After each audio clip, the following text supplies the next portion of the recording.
Ladies and gentlemen, get ready to embark on a journey like no other. Welcome to the Glum Lot Podcast, your go-to destination for a unique blend of recovery and discovery. I'm Brett. And I'm Mark. And in this podcast, we will endeavor to create a safe and uplifting space for our guests and listeners to share their stories with sincerity and a touch of humor. Remember, we are not a Glum Lot. The Glum Lot Podcast is more than just a source of entertainment. It's a beacon of hope, proving that even in the darkest moments, recovery is possible.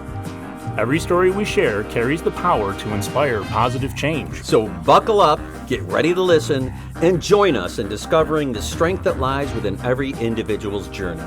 This is the Glum Lot Podcast, where humor meets hope.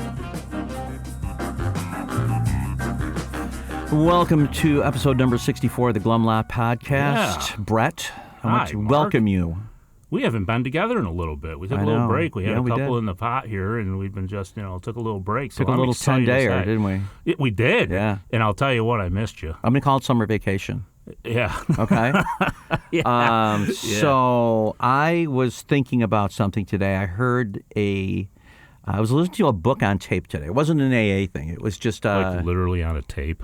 Well, to me, it's books on tape. Yeah. But I was listening to something on Audible. Okay, a digital recording of a book. We're on there, by the way. And it was a spiritual book, and in it, a guy was talking about how his life went from trying to be extraordinary in an ordinary world to attempting to be ordinary in an extraordinary world. And he was talking about the passage between ego and spiritual existence, and how when he became a more spiritual person, the world became more extraordinary. Mm-hmm. And all he had to do was be more ordinary in order to experience that. Yeah. And I thought that was pretty cool because it's the same way in sobriety a lot, Oh. Instead of chasing the ego thing, we're just trying to let go and let God and relax. That's right. And live in serenity and peace in this extraordinary spiritual realm. And you often hear it in meetings as I went from being a human being trying to have a spiritual experience to a spiritual being having a human experience. That's right. And that's what this reminded me of. I thought that was kind of a cool way to put it. Oh, it's amazing. In a couple of weeks, I'll finally be getting close to 3 years. I don't know why I said finally, but... And I still struggle because then you graduate. Well, yeah, of course. Right. Another year under the belt. But, I struggle with, I consider myself still fairly new. And I still struggle with the ego to the spirituality part, especially this week, actually. So This is very timely. I still deal with a lot of fear, and that's the human part of me, right? Sure. And having that in my head going on instead of just letting myself experience the extraordinary world, but I am still focusing on some of the crap. Yeah. Right. And so, this week's been a big learning experience. I've been to some really good meetings, but that is a fantastic topic. And as always, isn't it funny how they come up when you're kind of needed them?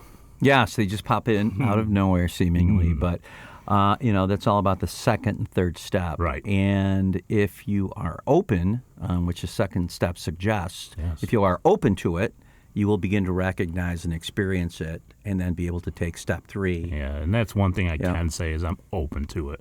I'm just, I'm learning. Well, you know what? We're all learning. I know. Every day. Yep.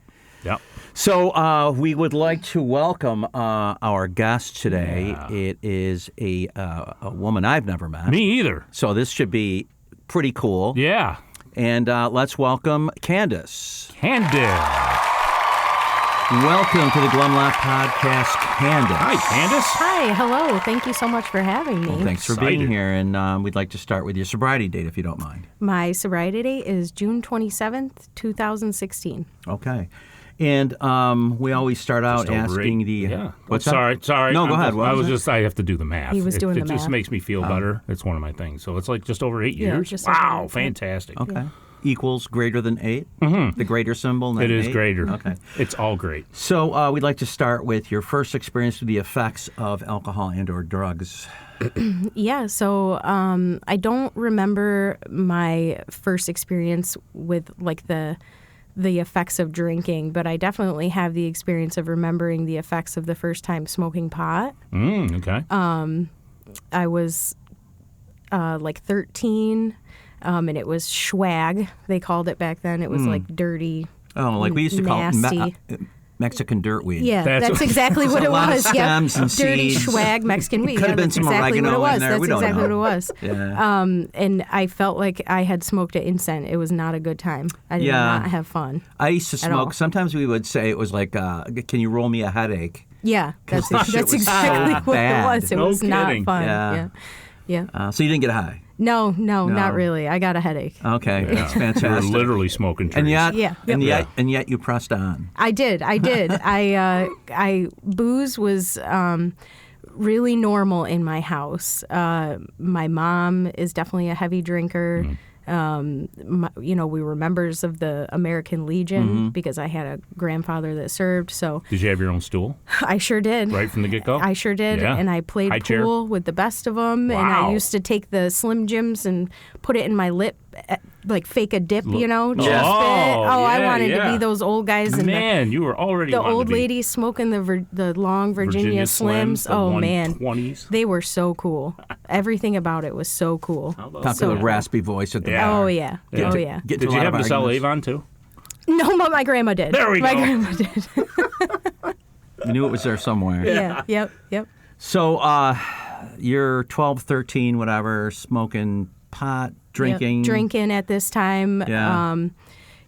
I remember I was like maybe 13, 14. I was in the high school. I was a freshman, and I had brought some vodka and orange juice to school in one of my mom's coffee mugs. Because there was always booze around, and I was so mad that I got caught. I was so mad. One of the kids wanted a sip. I told him no. He went and tattled on me, and I thought, this mother. Snitches. Wow. Fucker. Wow. Did you give him stitches? No. That's what snitches get? No, I didn't. No. So what happened as a result of this? You get called down to the principal's office? Yeah, you get called down to the principal's office. Mom comes.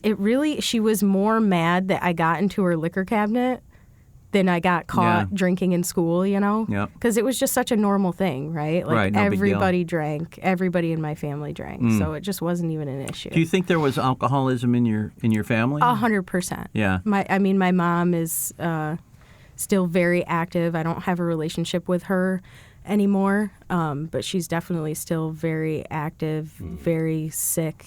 I grew up in an alcoholic home too, and boy, it just seems so normal. It's so normal. It seems like a rite of passage. 100%. Look at me. Yeah. I'm growing up. Yep. Because I'm drinking, I'm smoking And you're cigarettes. part of the family. Right. It's And the shit's always available. Yeah, always. A It's couple always drinks right there. in, you can get away with anything. Yeah, so there's always Jenny Cream Ales in the fridge.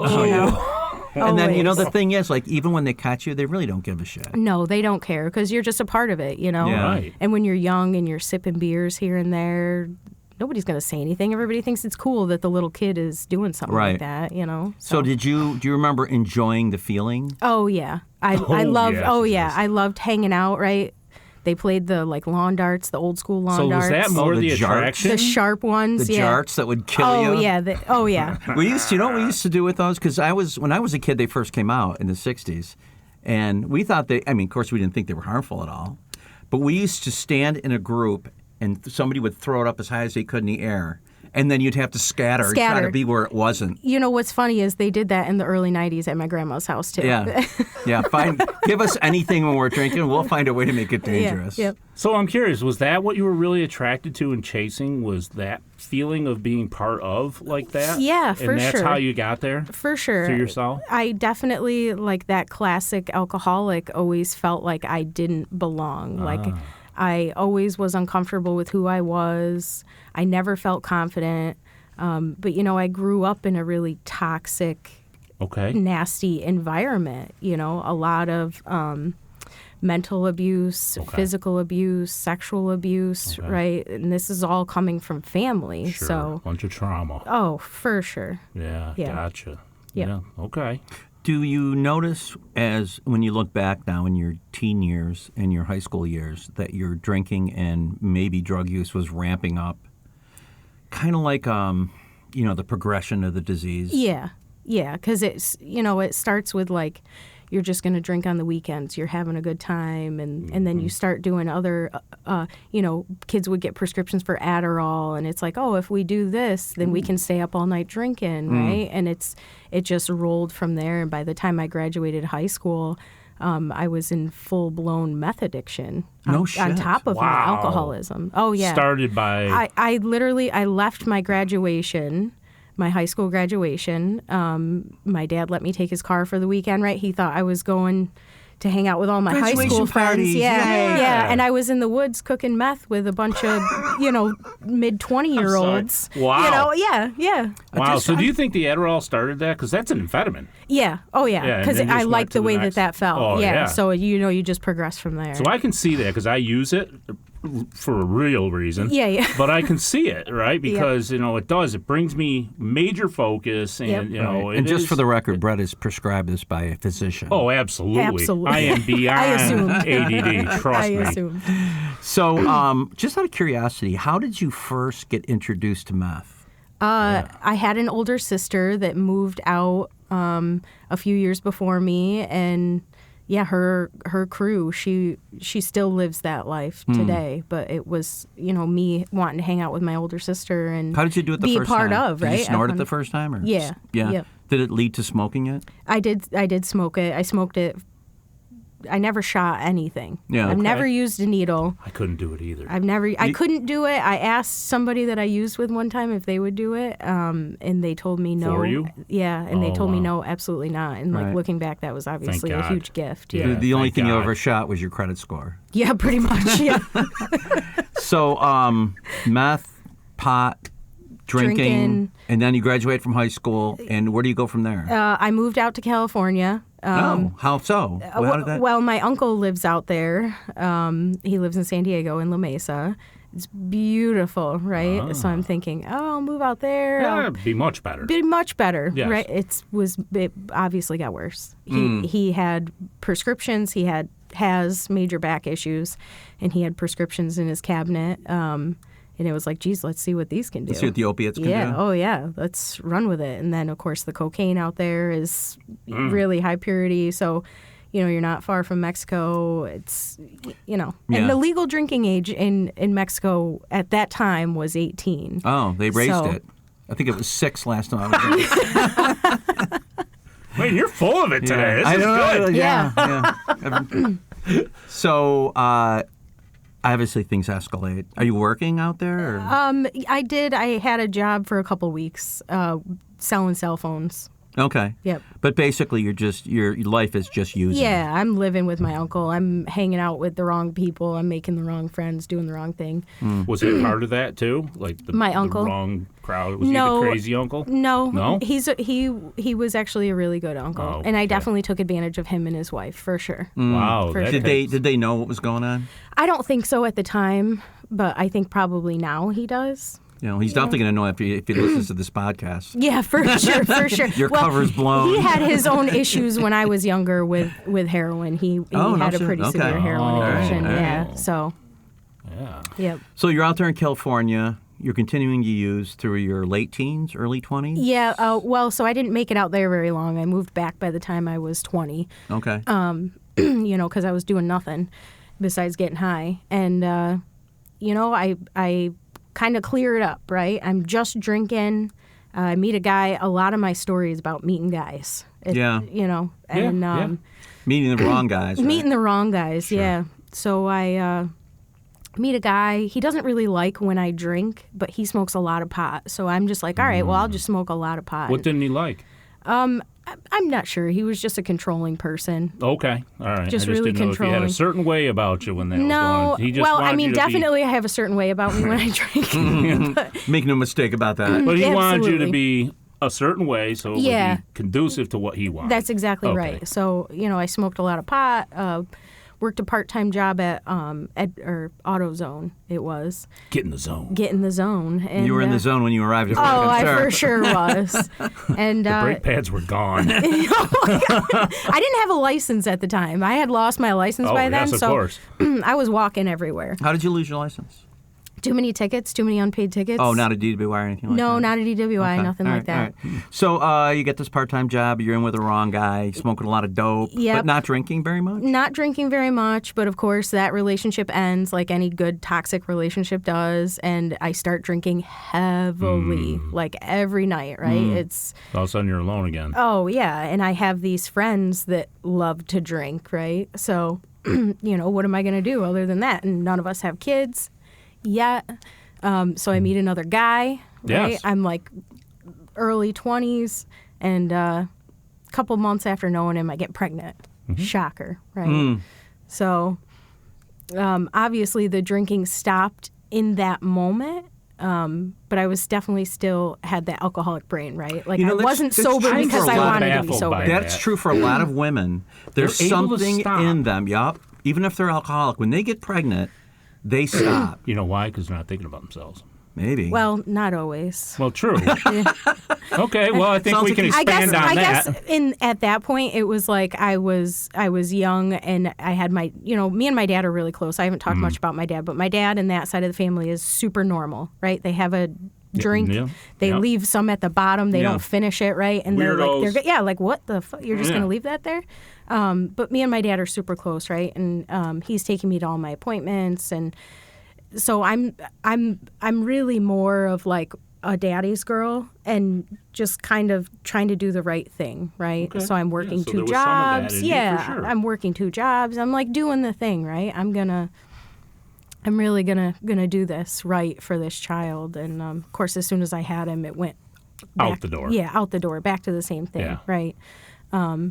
So like, you dabble in drugs here and there, but really at that point in my life, drinking was, even with a child, it was So all with the time. child, was there guilt involved? No, You were just completely I was all numb. you. I was numb. Did the guy yeah. stick around with you? So he stuck around until my son was about 4, and then he died of an overdose. Jesus. So Opiates? Sorry. yeah. Yep. That's tough. That's Yeah. really So again, you're on your own. Another is your dad, level. is well, your dad supportive of So during this so time? I'm not on my own, because like any good alcoholic, I met another man, Oh. and Yeah, but there was another level of trauma in there. It had to be a little oh, for bit- sure. Yeah. So I met this other man before my son's father died. Oh, okay. Okay. Yeah, and so I met him within 3 months of knowing him. I decided to get married. Let's get married, yeah, right? you don't want to leave it too much space. In Yeah, between. because I'm about to get kicked out of my apartment.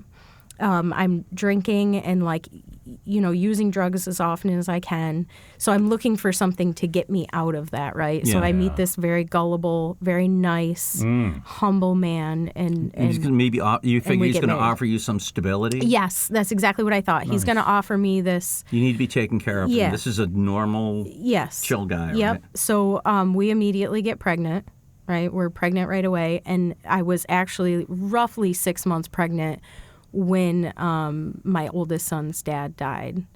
So of course, there was a lot of guilt with that, Yeah, right? gee whiz. I'm pregnant. He's gone. I have to be there for my son, and There's a new guy. there's a new guy, right? And I don't really have time to grieve for myself at all. I didn't even realize that I needed to grieve the Right. situation, to be honest with you.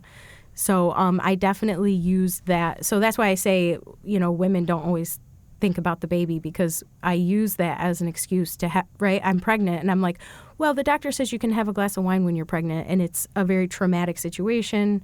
All the families together. I have not just one glass of wine, but 2 glasses Isn't that of wine. what we do, though? And I'm justifying it in my head, right? course, Because right. the doctor says, Doctor says How so. much Doctor worse? says it's totally How much worse fine. could 2 be? it Yeah, can't, or 20. right? Yeah, right. Right. So, we have that baby, and within weeks of having that baby, here comes my addiction just flaring back up again. I'm out there seeking opiates. I'm drinking as much as I can. Do you remember ever having a thought at the time of like, this is not good, this is not right?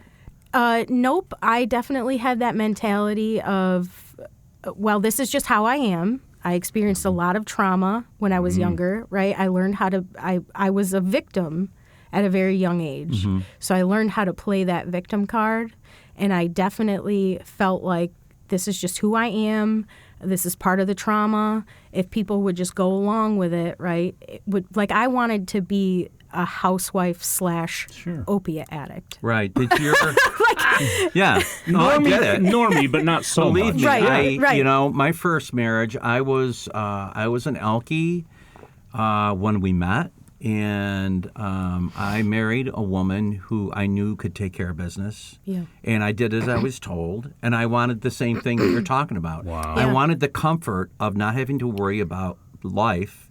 And I could just hang back and drink every day. Because I didn't know how to. I was 12. And then I had no idea how to do life. I was the same way. When I got sober, everything changed, and the marriage didn't last. Yep. What was your new husband? Was he aware of what was going on with you? He's such a sweetheart. He didn't at first. He definitely didn't know what was happening at first. And I think it was other people really opening his eyes that made him see the true severity of it, because I was really good at manipulating him. I was really good at manipulating anybody in my life, right? Yep. It just came with the game. So, when he did realize, he left, right? My oldest son went with his grandma, and then that son that we had together, he took him and he left, and he was like, you're on your own, you know. Wow. But of course, I could manipulate the situation, so he would bring him over and we would be intimate, right? Or I could convince him to stay, Just or take care of you. Yeah, whatever. And It's going to be different. Yeah. And intimacy, sex, right? Sex was really confusing for me my whole life. Oh, you mentioned that, Yeah, love, relationship, sex, all of it. It was extremely confusing. You experience something like sexual abuse from a family member, and you're not sure what to make of that, on a whole right? It takes on a whole other meaning of what sex means and what love is, right? And so I definitely always used that tool. Yeah. And I was in a flaring heroin addiction, and I got pregnant. Got pregnant again. From somebody else? No, from him. Oh, okay. No, from him. All right. Oh, you really? Now you never shot up, though, Yeah. right? Were you snorting heroin?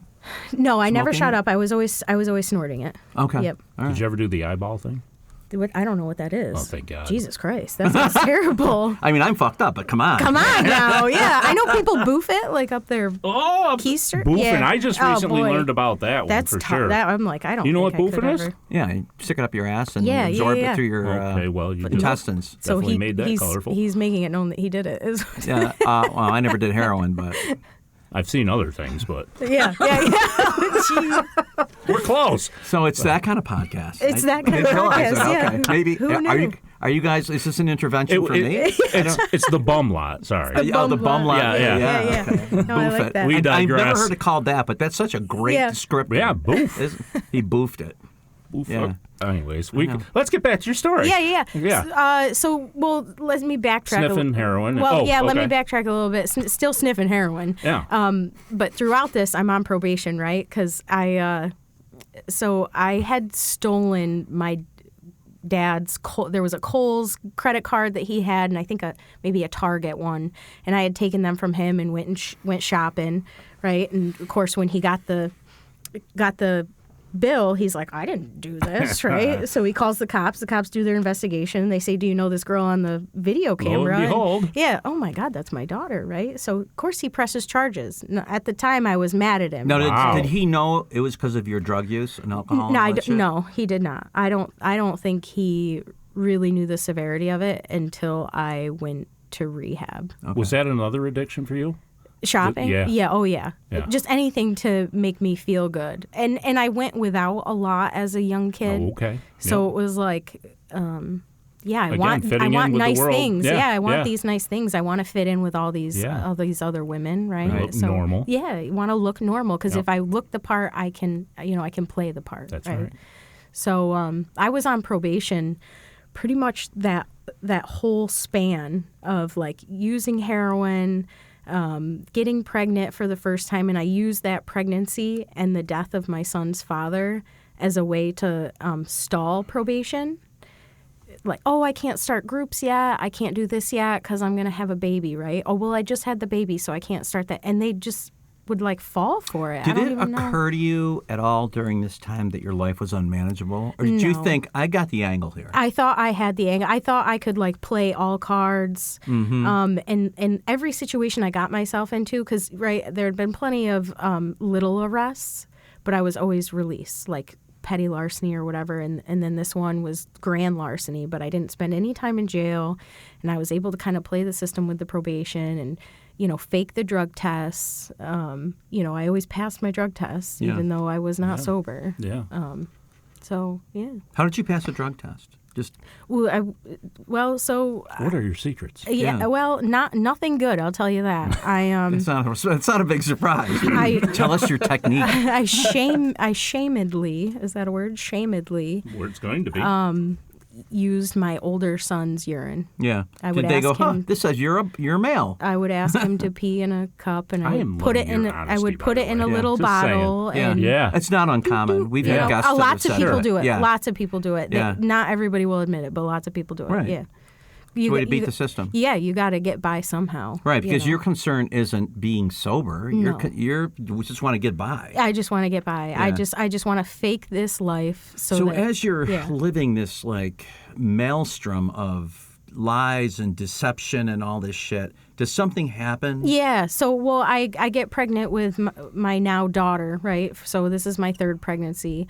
And probation is like, we're done with this girl. She won't show up. She's clearly high, but she's passing drug tests. We're done with her. So I end up in jail. And Pregnant, right? And so I have no choice but to not use, right? And it's in jail that I learned that it's a girl, which is just everything I've ever wanted, right? So it's like, oh my God, this girl I'm about to have.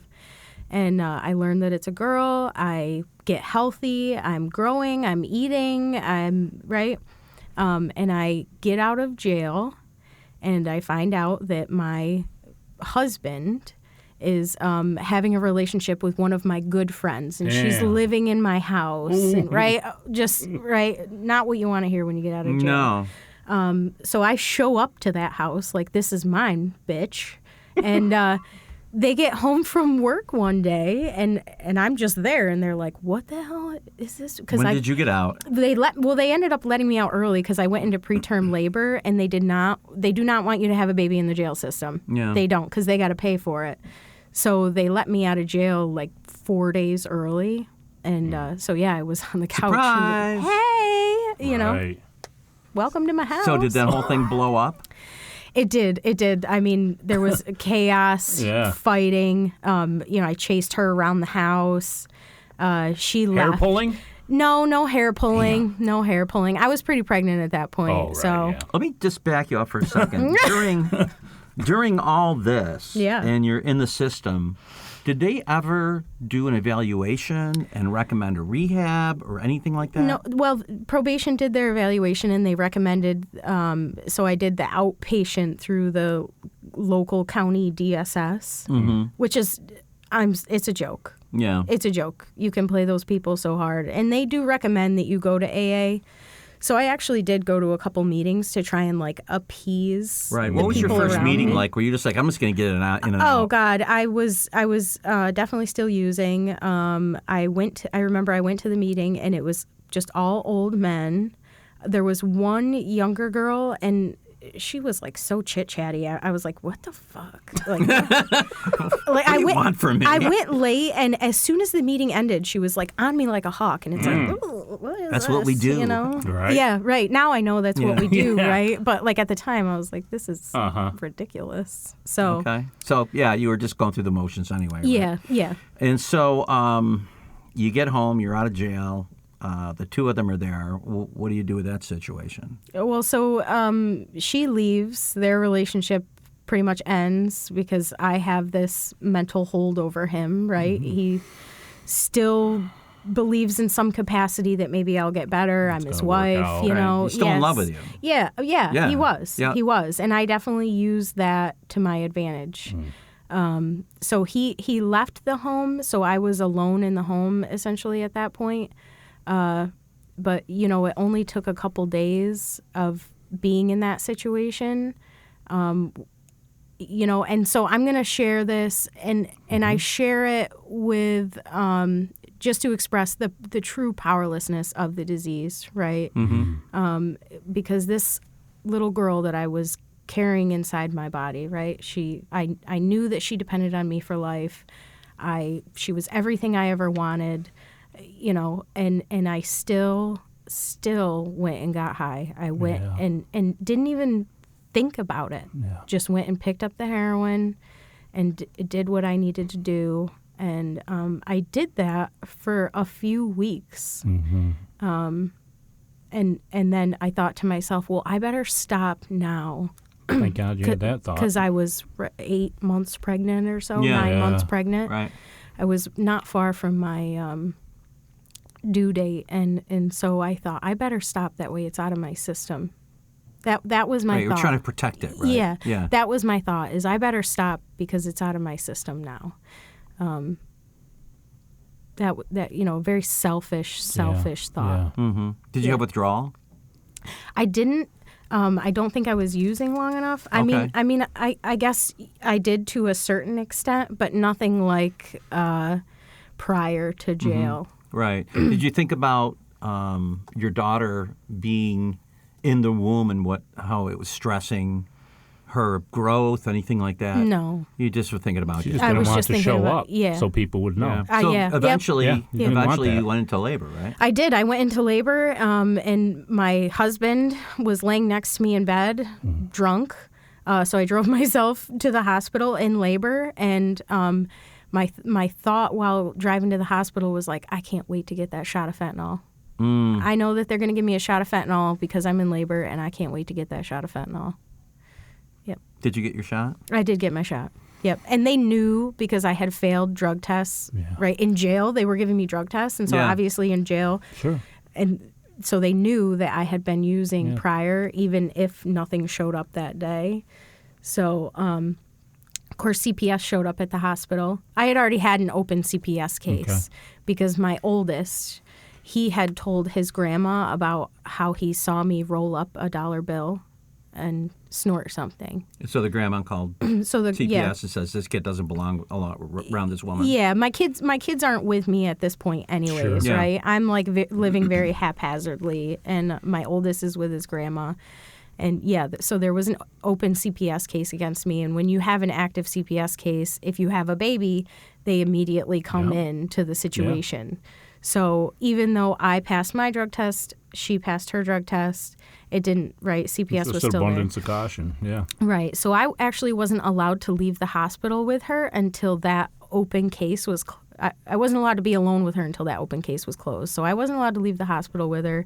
Of course, you know, my husband was there, even if we technically weren't together at the time. Sure. So he left with her, and, you know, I got dropped off at what was our home, and he and my daughter went and stayed with his mom. So.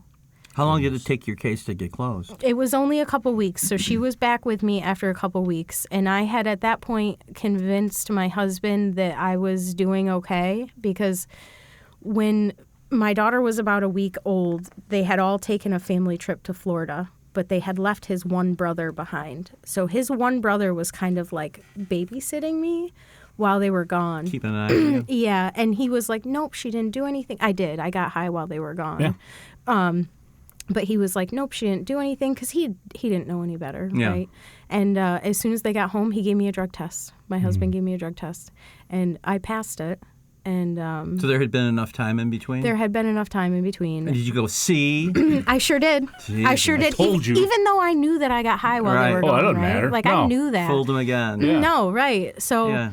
I take this drug test, I pass it, and like roughly a week or two later, the case was closed. So, right, I'm able to have my kids again. So I'm still very much an active heroin addict with these two kids now, and my oldest is still with his grandma. I don't have him back yet, but I have these younger two, right, that we're sharing, that we're splitting up or whatever, and you know, I'm taking them with me to go pick up drugs. Did the thought ever, I keep saying this, Yeah. did the thought ever occur to you? No, Mark, the it's answer is no. I gotta change. I gotta change. Not yet. Okay. Not yet. So, it's coming. I swear. I know. I can't wait to find out what it was that finally. I know. It's Jesus. coming. Well, she's 8. I'll tell you, she's 8, and I Okay. have a little over 8 years. So, Okay. All right. it's coming. I swear. Okay. So she was 6 months old. She had just turned 6 months old, and my husband had come over to what was our house, and the 2 kids are there, and we're talking, and my son, who's a year and a half at that point, my middle son, he picks up my pack of cigarettes that has my bag of dope in it, and he starts shaking it around, right? He's a year and a half old. He don't know no better. And there goes that bag of dope. Woo, In slow motion. Flying, and I'm like, He right? saw it, Like, obviously. he saw it. Yeah, he 100% saw it, and he lost his shit, right? And rightfully so, because what if he had picked that Right, up, start right? chewing on yeah, it. 100%. Like, thank God we were right there, you know? Yep.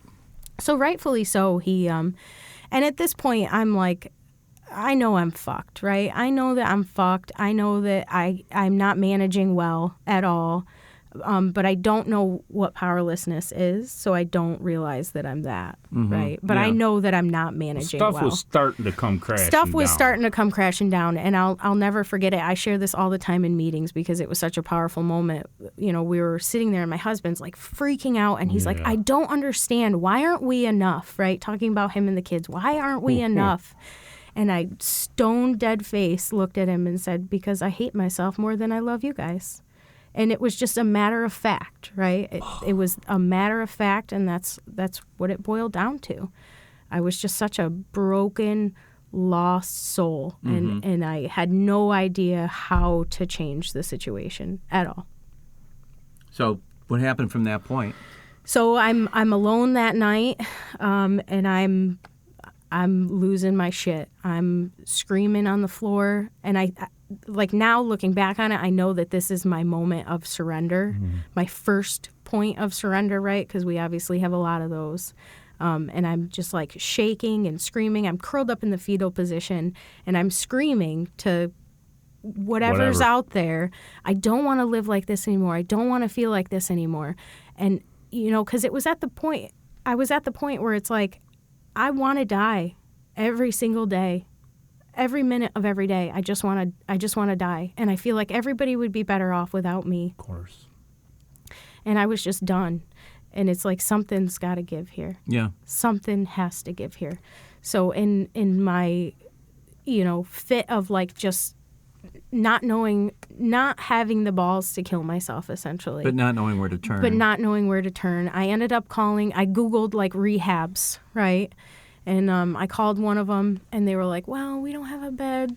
Oh, great. It was like a Saturday. We're like, we don't have a bed. Tomorrow somebody will call you. But I kind of wrote it off, right? And I figured my life will just keep going. Even they don't want me. Right. And they did. They called me back, and they were like, you need to be here at a certain time, da-da-da. And it was like 12 hours from then. So I had convinced my husband, I'm like, I'm going into rehab, right? It's just this time. I'm got to be there at this time. So if you just give me $50, I can just get high. That way I'm not sick on the car ride up there. And he did. He gave me money. I think he so probably realized that that's the case. Yeah, well, they actually kind of want that. They want to detox you. Yeah, they want to detox you. Because they don't want you to die. That's right. correct. Yeah. That's correct. So you went out and scored. I went out and scored, and I thought about driving my car into a tree on the way home. And I just couldn't do it. I just couldn't bring myself to do it. Did you have hope for rehab at that point? No. You were just Literally like, I don't know what else No. to do, so I'm going to rehab? Yeah, that's exactly it. It was Okay. like, I don't know what else to do, so I might as well just do this. Cause, And the drugs probably didn't help that. You No. probably had that little bit of hope that, my God, I'm going to go to rehab. and the fucked But up then, part, like, I remember saying to him, I can't go to rehab because then I won't be there for the kids. That's very sound thinking. It's such sound Well, listen, thinking. I had that. I can't go to 28 AA because I won't be able to be with my kids. Won't be able to be with my kids, right? Won't be able to not take care. quite the same, How am I but- going to take care of my kids if I'm gone for 30 days? That's right. It's like, bitch, you're not even taking care of your kids now. What are you talking about? So you go to rehab. I go to rehab, and Did they detox you? oh, they detox me, and of course they want to put you on like Suboxone or methadone. Yeah, right. And I'm a firm believer in no for me, anyways, because there was a girl there, and she's what changed my mind. The girl in rehab, because of course there's something in the back of your mind that's like, oh, if I get on methadone or Suboxone, that I'm still kind of getting high. You know what I mean? Sure. Yeah. And there was a girl there that was detoxing from Suboxone. She had been in that same rehab 7 years prior, and she had been on Suboxone for 7 years. And she said, I have tried getting off of this countless times, and I cannot do it because She the shared her withdrawals are experience. so bad. That was the first time that somebody had shared their experience with me that it changed something in me. Yeah. And she was back in rehab to get off Suboxone. And it was somebody just like you. Somebody just like, and she had a normal, beautiful, wonderful life, and she was like, I gotta just get off the Suboxone. That's what she was there for. So you right? said no to that. So I said no to that. I did the Vivitrol for a year. The shot. The shot, yep, I did that for a year because I thought, if I'm going to do actual work to make myself better, at least I have that like little buffer. Now, how was that explained to you? They give you a shot and it just deactivates the receptors? Yeah, it deactivates the receptors. So they said if you try to get high, you won't, and if you do too much, you'll die. Okay. Yeah, that would do it for me a little Yeah. bit. Maybe. It helps. Yeah, Yeah, it it helps. definitely Yeah. helps. It Yeah. definitely, but there was, so while I was in rehab, they do have people come in from AA. They have people come in from just like recovery groups. Oh, so they were in a 12-step. They were believing in that at Yeah, this rehab? for sure. Oh, and cool. a lot of the people that work there are in recovery. So there was a woman there. She had been in long-term recovery, and she had children, and she told this story about how her children never knew her drunk or high, and Wow. they never had to see that. They never lived through that because her daughter was 6 months old when she had gotten sober. Now I have a 6-month-old daughter at home, and of course she said I went to AA, and so again somebody I could relate to, and so when I got out of rehab, I had nowhere to go. I had no house, nobody to go to, so I went and stayed on this random guy's couch. Right, shocker, a guy that I used to buy drugs off of. Yeah. He let me stay on his couch. So I would get up in the morning, I would go to the 7 o'clock AA meeting, and then I would do my outpatient. I would go to the noon AA meeting, and then I would like hang out with people in the afternoon, go to a night meeting, and then we would sit at Pontillo's till 11 o'clock at night. And I did that for a few weeks. Man, you were still in the devil's house, too. I was still in the devil's house, but I had heard what she said. Yeah, clearly. Like what she said really changed some things for me. And it was like, maybe I can do this. But also my first meeting, women came up to me and were like, oh, I'm so-and-so, here's my number. It felt different. You arrived. Right? It felt It wasn't like the different. first time. It wasn't like the first We were time like, at all. "Bitch, No. please." Yeah, like, get the fuck away from me. No, it wasn't like that at all. It Because was you like, wanted help. Yeah, right? I right, AA is the last house on the block Yeah. for Right. most of us. Yeah. And hearing their stories, because I was actually listening, hearing their stories in that first meeting was like, wow, these people are fucked up. Like, Just these like people me. are really fucked up. Yeah, just like Oh, me. yeah. And That's part of the attraction of AA, I think, when you first, because I remember my Oh, my first God. meeting, I heard some shit that was The relief like, that I felt. Crazy. And I was like, okay. okay, At first, I this was is judgy. I amazing. was like, man, Yeah. they're bad. But then I was like, No, I get it. I came and I was like, wow, these are my people. Yeah, I get Yeah. it. These Yeah. people, and they were happy. They were smiling. They were laughing. Like they were saying all these really awful, really traumatic things, but they were really Laughing. happy. And I'm like crying, right? It's my first meeting, so I'm like Oh, yes. sobbing. And one of the gentlemen came up to me, old timer. He came up to me and he said, I love you. Just oh, damn. I'm done. I'll be a minute. just like that once I was like, he doesn't know me from Yeah, but did you fucking believe him?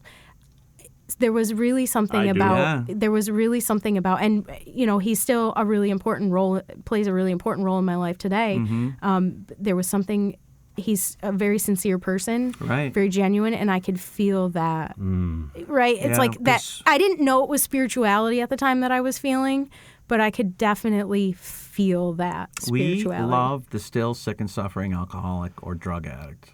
There's something inside us that just makes us want to let them know that things are going to be okay. That- I'll Yeah. never That forget we when got that was your told to back. me. Yeah. I'll never forget it. Yeah. And it was like, I'm a degenerate, right? Like I'm Right. in and out of jail. I'm, right? The ultimate regret of like, I'm such a scumbag. I used heroin while I was pregnant, right? Like those ultimate deep things that nobody knows about you. Right. And you're like, so you feel like total crap, but this person is just like, I love you, right? So I did the sleeping in the devil's den for a couple weeks, and then somebody from AA offered a couch to me. Of course they did. Was there any Mm-hmm. temptation while you were staying at the house? There was, which is why I was never there. Okay. Which yeah. I would- Well, Yeah. that was a great move. Yeah. I would get up and leave first thing in the morning and then come back to sleep because it was the only place I had to Did go. your husband at the time have a role in any of this early sobriety? of Nope, yours, or no? he was gone. He was done with me. He was. We did get back together after I was like a year and a half sober, but we've been divorced now for a long time. nearly 5 years. Yeah. Yeah. Oh, okay. Yeah. Okay. Yeah. Because So- I'm obviously a different person. Yeah. Did you get a sponsor early on? I did. Well, so we would have those all night jam sessions at this pizza place. Nice. And there was this one guy that everybody goes out to smoke a cigarette, and every time we go out to smoke a cigarette, he said, "You got a sponsor yet? You got a sponsor yet? You got a Yeah. sponsor yet?" And I got so sick and tired of him asking me that question that I went and got a sponsor. You're like, fine. Like out of spite almost, Yeah. right? Like that way when he asked me next time, like, Like, fuck Shut you, him I up. got you a have a sponsor. Yeah. I did. I got a Damn it. sponsor. She was a brash motorcycle babe. Nice. She was a real rough motorcycle babe. She was exactly what I needed Yeah. at the time. She was. So you start working the steps? Yep. She's a big step person. Her and my grand sponsor are right through the book, exactly how it's laid out in the book. So that's exactly what I did. I went through the steps exactly how they're laid out in the book. None of this matchbook shit. None of this one step a year. Yeah, None right. of that. There was none of that. We did the steps. We met once a week. We read through the book Wow. exactly how we were supposed to. So Exactly. you read through it with them. Oh, yeah. I think that's so Yep. important. Yeah. And so you're getting it. I'm getting it. So, like, in the beginning, it was like I got a sponsor out of spite. The first home group that I picked was because there was a hot guy there. Right, of I mean, course. yeah, I mean, right. that Why happens. wouldn't it be, right? I'm happens. freshly sober, right? Yeah. Like, of course it would be Everybody's that way. talking about their emotions and, Right, yeah. kinda- Now, looking back on it, like, who Ew. I am today, it's like, oh, I can't believe I thought he was hot. Right. What was I thinking? Yeah. But it ended up working out really well for me because that was my home group for 6 years. Wow. So, coffee maker. job, hot guy. Yeah, good job, hot guy. You're the coffee maker? Yeah, I was. Nice. I was a coffee maker. I Nice. remember the first time that they ever gave me the keys alone, and that's Right. they were like, oh, "All right, I can't. This person couldn't make it, and the other person couldn't make it, and they were like, "You're on your own, Candace. How'd that Can you feel? handle?" Dude, the sense of Yeah. responsibility. Like I'm responsible. Like I followed They trust through with me. something. They trust me. It was such a profound feeling. I wanted more of that. I chased that. That's fantastic. I had Same. I had Yeah. 4 home groups. I made coffee for every single one of them. I had endless service commitments. I mean, that first couple years of sobriety it was. I joined YPA. It was all. Who'd It have was thought run. Oh From my God. putting water through ground up beans would lead to that. Just such a profound sense of like Yeah. I'm a good person. Right. Like making coffee And you It's got all to part know a of it, bunch of people you know? because of it. yeah, and they're like, right, get a sponsor, make some coffee, do the steps. And in the beginning, it's like, but I just want my kids back. I just Yeah. want to feel better. Yeah. I just want this. I just want that. You're obviously not listening to me because you're telling me to go make fucking coffee. Right. I don't You know what? understand It's how this is almost going to help like, me. It's almost like wax on, wax off. That's exactly, yep. With Daniel-san. That's And exactly then what it is. after you look back, you're like, oh, Wow. that was Yeah, it. we That's always why. do. Look Making back. coffee really changed my life, Right. You hear that, folks? Really, coffee makers make it. That's right. That's right. Yeah. Oh, man. So, have you ever sponsored anyone? I have. I've sponsored quite a few women. Awesome.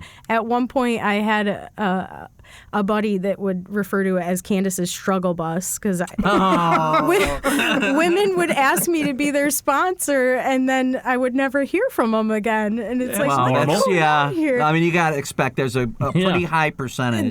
I have had a few women that have made it, and the old adage does hold true. Once we get to the fourth and fifth step, that's really where it separates the men from the boys. Yeah, that's and a lot of people, unfortunately, once they get to that point of having to, they're afraid to look, the three-stepping, it's called. Yeah, right? One, two, three, out. 3-step walk. 1, 2, 3, out. Yeah, that is true. Because it's the first time they're asked to.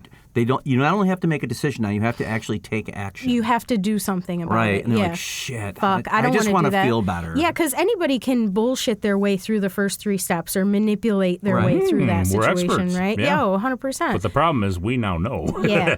But Yeah. once I got to take accountability, because the last thing I, as an alcoholic, want to do is take accountability for anything I've done, right? Like, it's always somebody else's fault. Sure. So, but that's really where for me, I started to have the most growth was in that fourth and fifth step where I was taking accountability for those things and I was writing out that list of people I owed amends to, and I was able to really see what I was creating, what was happening. As a result of this, when you talk about that moment you had with your husband where you said, I hate me more than I love you. Yeah. Did you find some kind of reckoning with that in the fourth and fifth? Forgive yourself. For sure, that was a big one between me and my sponsor because, the ninth step tells us that we're not going to have any regrets. We will not regret the past nor wish to shut the door on it. And when I first heard that, I thought that is bullshit. It's never going to happen because I regret everything from my past, right? Yeah. But I know today that those are all decisions that have led me to where I am. Yeah. And where I am is just such a beautiful place. I wouldn't want to be anybody else. So it's part of my story. Yeah, it's And part of my all those- story, and man. all And if those- you don't like it, fuck off. Right, Yeah. but all those stories and experiences of your past will help somebody else come up through, right? And so I share the situation of me using when I'm pregnant for 2 reasons, right? To show the powerlessness, like I said earlier, and also because I was so afraid to share that part of me for so long, and then I heard a speaker, and she shared that exact same thing, that she had done that same thing, and it almost gave me a freedom. Like it released that from me, It gave me another sense of freedom, right? When you look back on that moment on the floor, screaming, do you recognize that your higher power was pushing you in the right direction? Because I had the same exact experience you had, but I wasn't laying on the floor. I was looking in a mirror. Yeah. And I looked up. I was in a very dark place, and I was like, tears in my eyes, and I just said, I don't know what to do. Yeah. And that was, for some reason, the next day I called AA, and I went to my first meeting. It didn't take. Yeah. It took me a few months. But I had the same thing where I didn't have this great belief in God or anything. Nope, same. I just looked into nothingness and just said, I don't know what to do. Yep. And somehow my higher power was it's our first act of selflessness. Yeah. I honestly, I know now today that for sure my higher power was there the whole time. Mm-hmm. For sure. Mm-hmm. Because there's that little thing in us, isn't there? 100%. Every time. 100%. And there's a gentleman that used to come. He's passed. He passed away sober. Mm-hmm. He was an old timer. And whenever you would ask him how he was doing, he would say, better than I deserve. And boy, because if I got what I deserved, if I didn't have that higher power and I got what I deserved, I wouldn't be here. I wouldn't be here sitting with you guys. It was that gift of desperation, even though we didn't know it. Didn't know it, yeah. We didn't know it was a gift. Yep. We didn't know it was even desperation. Yep. We just knew that. Just pain. It was pain. Yeah. Just lots and lots of pain. Beaten into submission. Yeah, just like a tired that you can never recover from, you know. But it turns out you can. Yes. It turns out you don't actually see can. And we do recover. Yeah, it turns out you can recover from that pain. And you can't see it, but when you look back, you're like, holy shit. Yeah, yeah. You know? And that makes you feel like, if I can do it, anybody can do it. All they need is a little hand. That's right. That 100%. You know? Yeah. And so even if it is Candace's struggle bus, All aboard Candace's some struggle people bus. will make it. Some people will take the emergency exit out the That's back. right. Yeah, yeah. But a lot of people will take the full ride. Yeah. But I was taught that you don't sponsor, that you kind of sponsor to keep yourself sober. That's so true. Oh yeah. So that's 100% true. I mean, if I've stayed sober throughout it, then cool. Keep doing it. Just yeah, once I'm you keep just gonna doing that, keep doing it. it Everybody works. hop And you're on. planting Let's go seeds for a every ride, time. you know? Yeah, you're planting seeds. Yeah. So we're kind of to the end of our time here. Yeah. Love your story. Thanks. Very inspiring. Thank and you. especially Very with everything grateful. you've been through. So Yeah. And your honesty has been so oof. yeah. Yeah. If there's a young woman struggling on the floor, what can you offer her? What can you say to her? Jeez. Oh my God. Just there's something on the other side. Just keep going. There's something on the other side. You just got to reach out.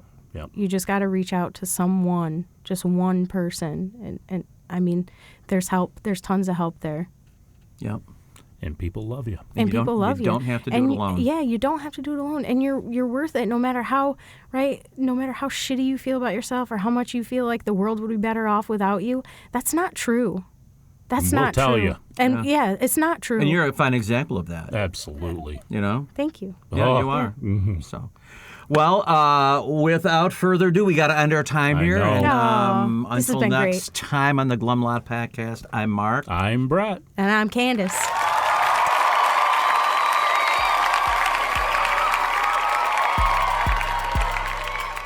As we wrap up another episode of the Glum Lot Podcast, we want to extend our heartfelt gratitude to each and every one of you who tuned in today. Navigating the path to recovery from alcohol and other substances is a journey filled with challenges, triumphs, and self-discovery. Remember, we're not affiliated with Alcoholics Anonymous, but we're here to provide a safe space for open conversations about the complexities of recovery. Your stories, courage, and resilience inspire us and our listeners alike. If you or someone you know is on the transformative journey, know that you're not alone. Join us next time as we continue to explore the diverse facets of recovery. Until then, stay strong, stay connected, and remember that each day is a step towards a brighter, sober tomorrow. Thank you for being part of the Glum Lot community.